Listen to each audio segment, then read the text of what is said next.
Bom dia, boa tarde, boa noite, pessoal. Meu nome é Alexandre Oliveira da Silva, sou professor da disciplina de Irrigação e Drenagem, da Universidade Federal do Ceará, do curso de Agronomia. Essa aqui é mais uma aula de drenagem, na agricultura para a turma, já que a gente está com problema de pandemia.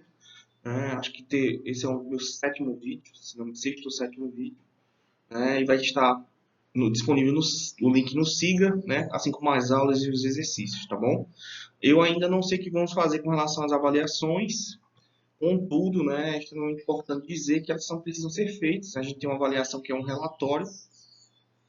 Vou tentar disponibilizar aí bolar aí uma espécie de avaliação, pelo menos de primeira avaliação, para a gente poder fazer, tá bom? Então, nosso tema é salinidade na agricultura irrigada, um dos principais temas aí importantes para a região semiárida, já que a agricultura irrigada nessas regiões ela sofre muito com problemas de qualidade de água, de solos salinos, sódicos, enfim.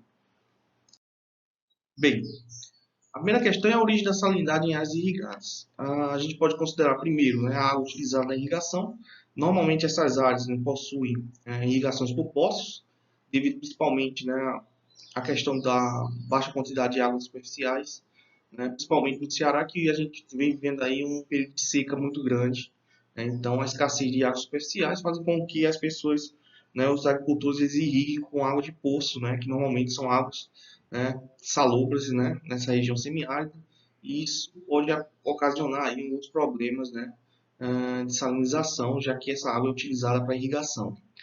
A segunda questão é a presença de lençol freático não controlado, muitas vezes devido às chuvas excessivas, fazem com que o lençol freático ele seja elevado, até a superfície do solo, trazendo com eles alguns sais, e aí, quando eles voltam, rebaixam novamente, os sais ficam nas camadas superiores, ocasionando a salinização. Drenagem interna deficiente, ou seja, normalmente quando a gente não consegue eliminar do sistema, ou da área agricultável de interesse, a água, excessiva, ou a água salobra, acontece que ela fica no sistema e aí ocasiona, como a gente falou, a salinização dos solos e, por último, o excesso de água, às vezes não por chuva e sim por irrigação, né, em conjunto com a água, de má qualidade, pode ocasionar também problemas de salinização, certo? No âmbito geral, a gente vai ter um aumento da salinidade do solo, como a gente falou, estou adicionando sais o tempo todo. Então, o que acontece? Uma hora, esse solo vai acabar se salinizando. Claro, estou falando de um solo que não tem uma boa drenagem natural, e nem uma drenagem artificial construída. A salinidade nas plantas vai ocasionar um problema de salinidade gravíssimo nas plantas, assim como também a frequência de irrigação. Normalmente, perímetros irrigados que utilizam irrigação por superfície, tem turno de regas, como diria assim, com um tempo muito longo, isso ocasiona aí uma redução da umidade, consequentemente, solos salinos, o potencial osmótico ele se eleva, ocasionando aí uma dificuldade maior de absorção de água pelas raízes das culturas. Esse é um dos problemas. E a ascensão do lençol freático, devido ou por excesso de água causado pela irrigação ou por chuvas, que a gente não tem uma boa drenagem, certo? Alguns problemas causados aí pela qualidade da água de irrigação, a gente tem um elevado teor de sais, como, por exemplo, o sódio. E isso ocasiona o quê? Um problema muito grave aí na estrutura do solo, principalmente na questão da argila. Então, a gente tem aí a quebra dessas argilas e, consequentemente, aí, uma baixa infiltração. Tá? O baixo teor de cálcio também, já pela relação do sódio e cálcio. O cálcio é o principal componente da estrutura do solo, então o que acontece a partir daí? Há uma desagregação das partículas de argila, consequentemente, aí, a gente tem um problema de filtração. Certo? Os problemas causados nas plantas, primeiro, aumento do potencial osmótico, lógico, eu estou falando em termos negativos, então isso faz com que há uma redução no crescimento, já que a cultura ela tem uma dificuldade maior em absorver água, já que ela precisa criar um potencial total maior do que o potencial que está no solo, e com a contribuição do potencial osmótico no solo, ele aumenta muito mais, então há uma dificuldade em absorver água pelas plantas. Então, o que ocasiona? A planta começa a sentir sede, digamos assim, e aí ela começa a reduzir em termos de peso, rendimento e produção. Há um dano nas folhas, né? Normalmente aí a gente vai ter um dano característico aí pelo excesso de sódio e cloreto, né, nas folhas, e aí a necrose dos tecidos, principalmente devido à questão do cálcio, né, ser pouco absorvido, certo? Bem, além disso tudo, né, devido à questão adaptativa de cada cultura ela vai tolerar, né, de uma maneira importante aí a salinidade, né, que é dita pela condutividade elétrica, né? Vocês já devem ter visto na disciplina lá de fertilidade do solo. Então, cada cultura tem sua tolerância, né, à condutividade elétrica. E nesse caso, a gente tem aí, por exemplo, né, o feijão, que tem para uma cultura, para que ele possa produzir em termos de produtividade 100%, né, ou seja, ele está satisfeito em termos de fertilidade, não tem nenhuma doença, nem praga, nem nada, né? Então, até uma salinidade de 1 decilitros por metro, eu vou ter o feijão aí produzindo bem, né? E aí, se eu conseguir irrigar com água de 0,7 decímetros por metro, bom, não vai ocasionar perdas. A partir do momento que há um aumento da condutividade elétrica na solução do solo para 2,3, né, no estado de saturação, aí a gente já tem uma queda de 25%, ou seja, a produtividade máxima vai ser de 75%, né, das condições ideais. E aí, para 50%, a gente tem uma quantidade elétrica do estado de saturação de 3,6, né, e para água de 2,4, certo? Cada cultura tem uma tolerância diferente e isso é importante frisar. Além da questão da salinidade com relação ao sódio, cloro, né, a gente tem outras tolerâncias, né, como por exemplo o boro, né? Algumas culturas são tolerantes, como aspargo, né, sendo tolerantes ao girassol e sensível à pera, citros e etc. Né? Então, não é só para cloro, sódio, enfim, né, para alguns outros elementos, né?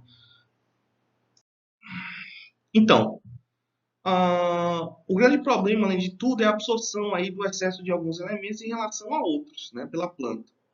Dentre eles aí o problema de toxicidade, né, o cloreto, né, são os de maior importância, né, e tem o problema de encarquilhamento aí das folhas, como vocês estão vendo, né. Esse é um dos principais problemas aí, né, nesse caso do cloro, né. Outros problemas, né, a gente pode ter com diferentes tipos de qualidade de água, por exemplo, as águas residuárias, né, que tem uma grande quantidade de elementos, né, por exemplo, o excesso de nitrogênio pode ocasionar aí, nesse caso aí, né, um crescimento exacerbado da planta, né, pH normal, né, problemas com magnésio também pode ser comum, né, que aí a gente vai ter no sistema também, devido à qualidade da água, as questões de obstruções e incrustações, certo? Então, por exemplo, o entupimento de emissores devido à água de má qualidade, né? A gente tem a formação de mucilagem, alguns gotejadores, né? O que pode aí provocar entupimento, certo? Então, a qualidade da água também não só interfere na relação de planta-solo, né? Mas também no seu próprio sistema de irrigação. A formação nas paredes do interno do tubo também pode acontecer. Então, esse é um problema aí de qualidade da água de irrigação. Então, lembrar que quando a gente fala em qualidade da água, a gente não está falando apenas de águas salobras ou salinas, enfim, né? Também tem as águas residuais, que hoje, né, são importantes, né, para a agricultura mundial, né, já que o reaproveitamento de água, o reuso da água, ele é essencial para a nossa sobrevivência, né, enquanto mundo, né, já que as águas, elas, né, hoje em dia a disponibilidade devido à poluição está cada dia mais reduzindo, então a pensar no reuso dessas águas, né, são de esgoto, né, são essenciais aí para o futuro, né, do mundo, né? Por isso eu defendo bastante a questão do saneamento ambiental, né, para que esse sistema de tratamento de água seja eficiente, para que a gente possa utilizar a água de maneira mais, digamos assim, um aproveitamento maior das águas, né? Principalmente devido ao sistema de esgoto, né? Saneamento básico. Então, o saneamento básico, na minha opinião, ele vai salvar o mundo, né? Só basta aí nossos governantes terem uma noção sobre isso, né? Já que o aproveitamento da água vai depender muito dessa questão, tá? Então, a solução dos problemas de salinidade, né? A gente vai ter aí, primeiro, ah, tem que ter drenagem. E é uma coisa importante que precisa ser frisada, né? Mas sem drenagem não pode haver irrigação. Porque toda água contém sal, né?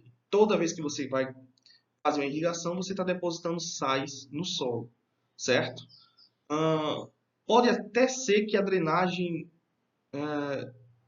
como diria assim, artificial, ela não precise ser feita, mas isso não quer dizer que o solo não tenha que ter drenagem. Então, às vezes, a drenagem do próprio solo, a drenagem natural do solo é muito boa. Então, por isso, às vezes, não há necessidade de fazer uma drenagem artificial. mas sem drenagem não pode haver irrigação. Isso é uma questão importante, né? Então, considerando sempre, né, que a drenagem é eficiente, né, seja ela natural ou artificial, a gente tem aí a primeira técnica aí da solução dos problemas de salinidade, seria a lixiviação, né? Então, nesse caso, eu tenho a necessidade de lixiviação, que seria, né, vocês estão vendo aí, a necessidade de lixiviação é a condutividade elétrica da água dividido por 5 vezes a condutividade elétrica do extrato de saturação menos a condutividade elétrica da água. Ou seja, a necessidade de lixiviar é de afastar ou remover os sais da zona radicular, né? Então, o cálculo dessa necessidade, né, ela vai ao longo dos ciclos, né?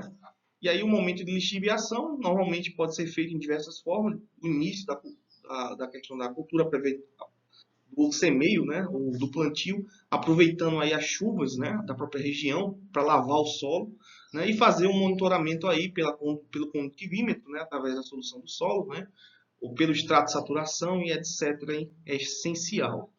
Nós temos aí também, né, o cálculo, que a lâmina de irrigação é igual à evapotranspiração da cultura, dividido por 1 menos a necessidade de lixiviação, certo? Um exemplo aí bem interessante, né? Uma cultura de milho semeada em solo uniforme, é irrigada por sulcos com água de condutividade elétrica da água de 1,2 decímetros por metro.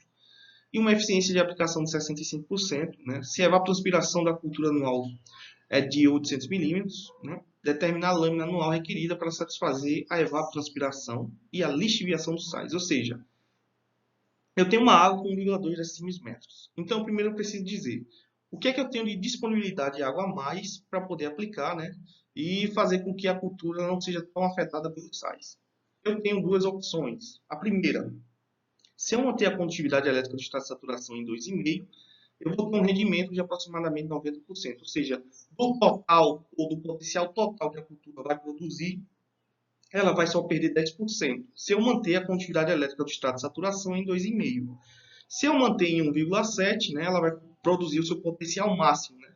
Obviamente, considerando sempre que as condições de fertilidade, né, necessidade de água e etc.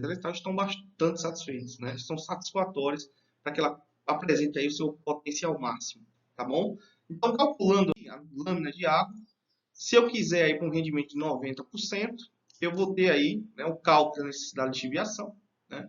Eu vou ter um 0,11, né? E a partir daí a lâmina de água vai ser 898,87 milímetros, né? Do ciclo, tá? Não, isso não é uma lâmina única, tá, pessoal? É uma lâmina espaçada ao longo do ciclo, né? Se o ciclo vai ter 800 dias, então isso vai ser dividido por 800, um exemplo, tá bom? E aí eu tenho aí, se eu quiser manter o rendimento de 100%, né?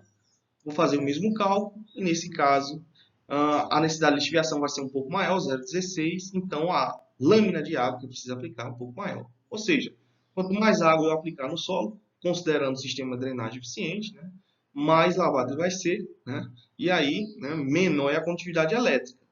Há um ponto que pode ser um problema, então o cálculo da necessidade de lixiviação ele deve ser bem cauteloso, tá?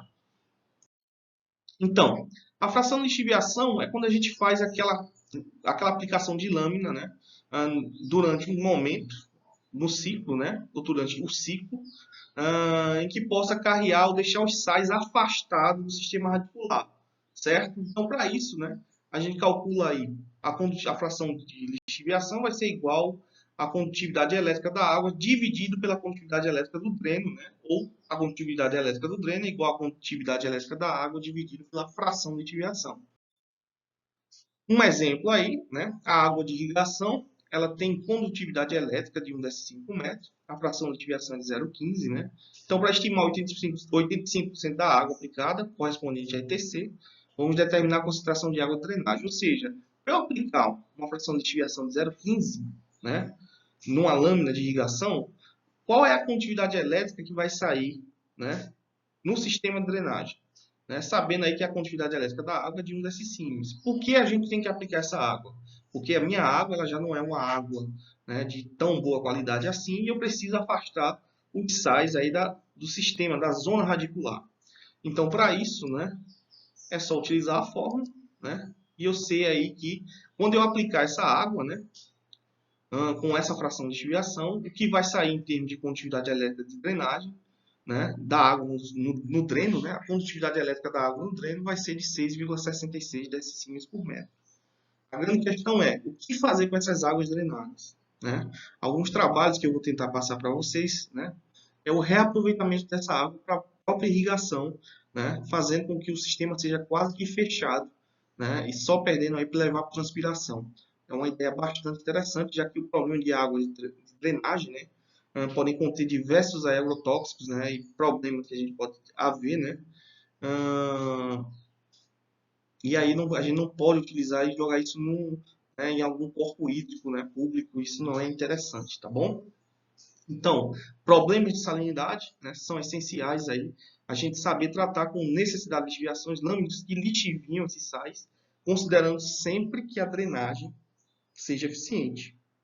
A salinidade é um problema real, principalmente nas regiões semiáridas, né, então a gente precisa levar em consideração, tá? E é importante o seu estudo. Se for uma pequena parte, a gente deve fazer mais alguns vídeos falando sobre recuperação de solos salinos sódicos, tá? Então, até a próxima. Vou deixar o link disponível no Siga e agradeço aí. Valeu. Tchau, tchau.